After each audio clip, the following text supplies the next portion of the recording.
Assalamualaikum warahmatullahi wabarakatuh.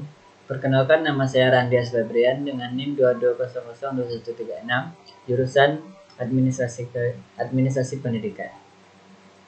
Yang pada kali ini adalah bikin tugas video komunikasi organisasi tentang materi komunikasi internal. Pada kali ini kita akan melihat dari konteks publik internal yang terjadi di dalam organisasi. Nah, sebelum itu, komunikasi internal apa sih? Nah, komunikasi internal adalah setiap pesan atau informasi yang disampaikan seseorang pasti mempunyai maksud dan tujuan. Setelah kita bahas sebelumnya, komunikasi adalah proses pertukaran pesan antara komunikator dengan komunikan.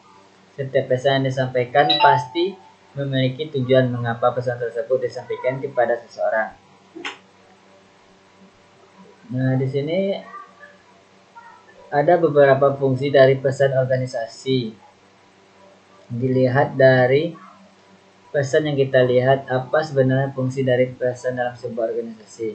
Karena pesan ini tidak hanya sekedar ide, tidak sekedar informasi, karena dalam konteks formal, dalam konteks organisasi ini akan bisa bicara soal tugas, soal kewajiban, soal segala sesuatu yang formal, yang indikasinya adalah pada tugas dan pekerjaan sebagai salah satu dari sumber daya manusia yang ada di lembaga atau perusahaan tersebut.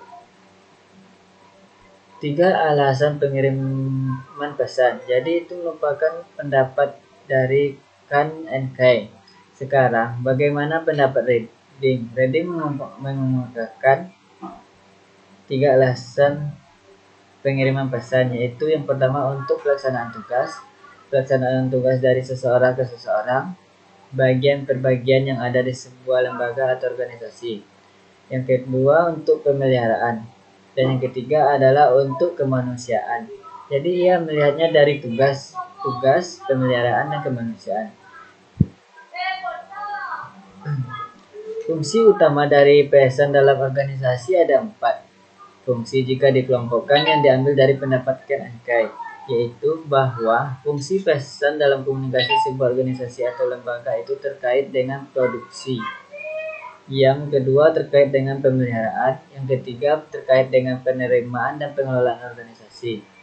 Karena Kan dan Kay melihat itu dari fungsi pesan atau fungsi informasi yang ada di sebuah organisasi produksi. Ada juga Teyer menyatakan ada 5 fungsi pesan dalam organisasi. 1. Untuk memberikan informasi, ini sangat umum.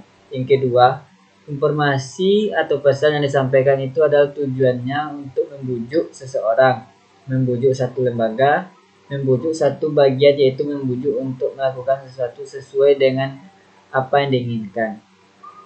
Yang ketiga adalah dia melihat dari garis perintah, bahwa pesan atau message yang disampaikan adalah bermaksud untuk memberikan perintah. Yang keempat, memberikan instruksi.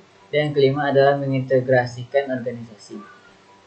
Organisasi yang terdiri dari bagian per bagian diintegrasikan, semuanya menjadi satu kesatuan untuk mencapai tujuan dan proses kerja. Hanya bisa melalui fungsi-fungsi komunikasi, dan itu adalah fungsi dari pesan atau message. Karena komunikasi itu intinya adalah di pesan itu sendiri, proses pertukaran pesan, dan biasanya pendapat Taylor inilah yang sangat umum karena bisa digunakan dan dipakai oleh siapapun dalam menyepakati atau melihat fungsi pesan dalam setiap organisasi, dalam lini atau kondisi apapun. Fungsi pesan atau message dalam proses komunikasi dalam organisasi menurut Granbaum, ia menjelaskan bahwa ada 4 fungsi utama dari pesan yang terkirim, sengaja ataupun yang tidak berlangsung di dalam sebuah organisasi. Perusahaan atau organisasi, yang pertama adalah untuk mengatur segala sesuatu termasuk mengatur perilaku, mengatur pekerjaan, mengatur pola yang terjadi dalam sebuah organisasi, sehingga mereka bekerja sesuai dengan aturan-aturan yang ada. Yang kedua adalah untuk melakukan pembaharuan, bahwa melalui pesan segala sesuatu yang sifatnya untuk pembarui itu bisa dilakukan. Artinya adalah informasi-informasi itulah yang akan disebarkan sehingga pembaruan terjadi dalam sebuah organisasi tersebut. Yang ketiga adalah integrasi. Dan yang keempat adalah memberikan informasi sekaligus instruksi. Jadi fungsi pesan dalam organisasi secara umum yang pertama fungsi pesan tugas, yang kedua fungsi pesan pemeliharaan, yang ketiga fungsi pesan kemanusiaan, dan yang keempat fungsi pesan pembaharuan. Lalu bagaimana jaringan komunikasi formal yang ada di sebuah lembaga? Untuk melihat jaringan komunikasi formal dalam organisasi sebenarnya ada dalam sebuah organisasi, lembaga atau perusahaan yang jaringan komunikasi formal itu biasanya mengalir dari atas ke bawah, bawah ke atas atau horizontal. Tapi secara umum, jaringan komunikasi itu prinsipnya dibedakan menjadi komunikasi formal dan informal. Dilihat dari sisi jaringan formal, bukan berarti dalam sebuah organisasi tidak ada jaringan informal. Jaringan komunikasi formal itu biasanya mengalir dari bawah ke atas, ada yang dari atas ke bawah, ada yang selevel atau sejajar.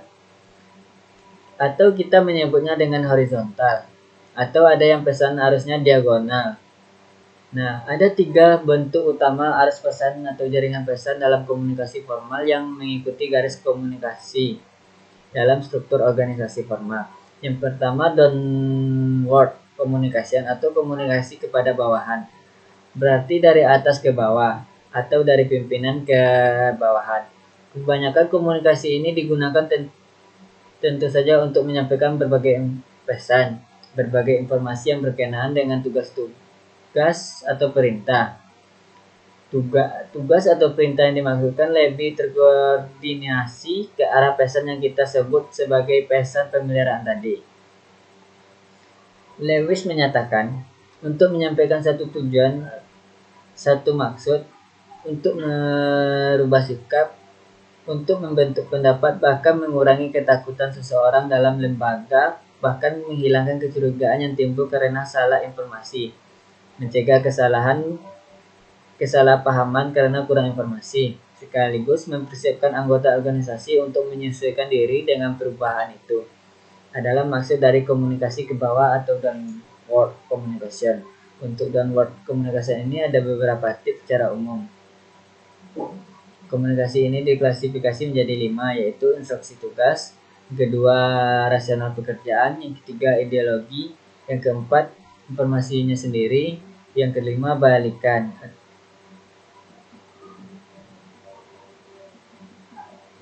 Nah, yang kedua adalah outward communication, yaitu komunikasi dari bawah ke atas. Komunikasi ini masih sama-sama vertikal, yaitu bawah ke atas atau ke bawah instruksinya. Outward communication adalah pesan yang mengalir dari bawahan, dari karyawan atau pegawai kepada atasan, atau dari tingkat level yang lebih rendah kepada tingkat yang lebih tinggi, sesuai dengan hierarki tadi. Struktur hierarki dalam organisasi. Tujuan dari outward communication ini adalah untuk memberikan atau menyampaikan feedback atas instruksi atau perintah SOP yang diberikan, atas kebijakan segala sesuatu yang disampaikan oleh pimpinan pengambil kebijakan dalam memberikan saran atau pernyataan, pendapat atau kritikan atau masukan. Fungsi dari komunikasi ini dari pendapat Goldenberg menyatakan komunikasi ke atas berfungsi sebagai feedback bagi pimpinan yang memberikan petunjuk tentang keberhasilan satu pesan yang disampaikan kepada bawahan dan dapat memberikan stimulus kepada seluruh orang yang menjadi bawahan tadi atau karyawan atau pegawai untuk berpartisipasi dalam seluruh orang yang menjadi bawahan tadi atau karyawan, merumuskan pelaksanaan kebijakan bagi departemennya, bagi bagian atau lembaganya, atau bahkan bagian organisasi secara keseluruhan.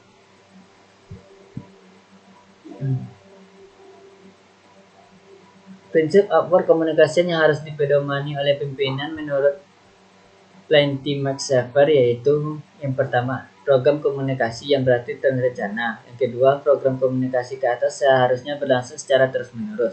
Yang ketiga, menggunakan saluran rutin yang telah disediakan oleh perusahaan. Yang keempat,